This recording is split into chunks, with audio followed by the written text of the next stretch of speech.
In this video of the lesson, Introduction to Insurance, you will learn about insurance as a tool for managing risk and the role of insurance in society. When we speak about a risk, we are not referring to a loss that has actually been suffered, but a loss that is likely to occur. It is thus an expected loss. The cost of this expected loss is the product of two factors, probability and impact. Risk increases in direct proportion with both probability and the amount of loss. And if the amount of loss is very high, and the probability of its occurrence is small, the cost of the risk would be low. When deciding whether to insure or not, there are a certain number of factors that one should consider. Firstly, don't risk a lot for a little. There should be a reasonable relationship between the cost of transferring the risk, and the value derived. For example, we cannot insure an ordinary ball pen.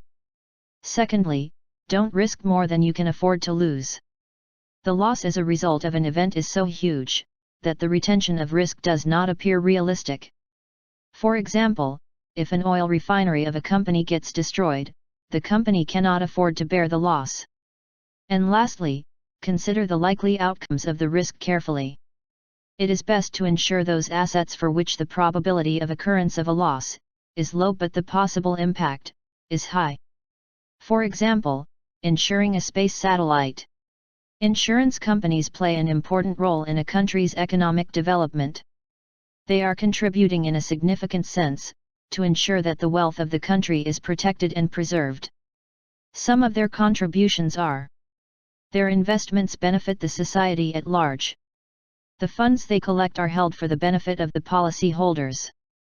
Insurance protects the capital in industry and releases the capital for further expansion and development of business. It encourages free investment of capital in business enterprises, and promotes efficient use of existing resources. A bank may not advance loans on property unless it is insured against loss, or damage by insurable perils.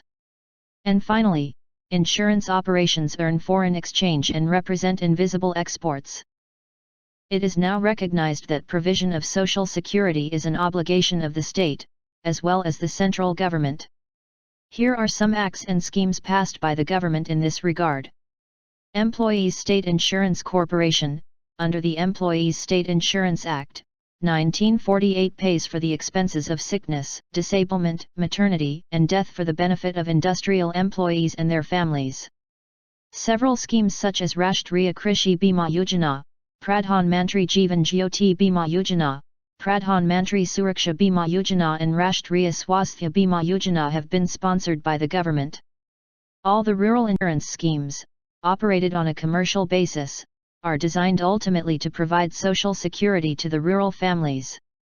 Apart from this support to government schemes, the insurance industry itself offers on a commercial basis insurance covers which have the ultimate objective of social security.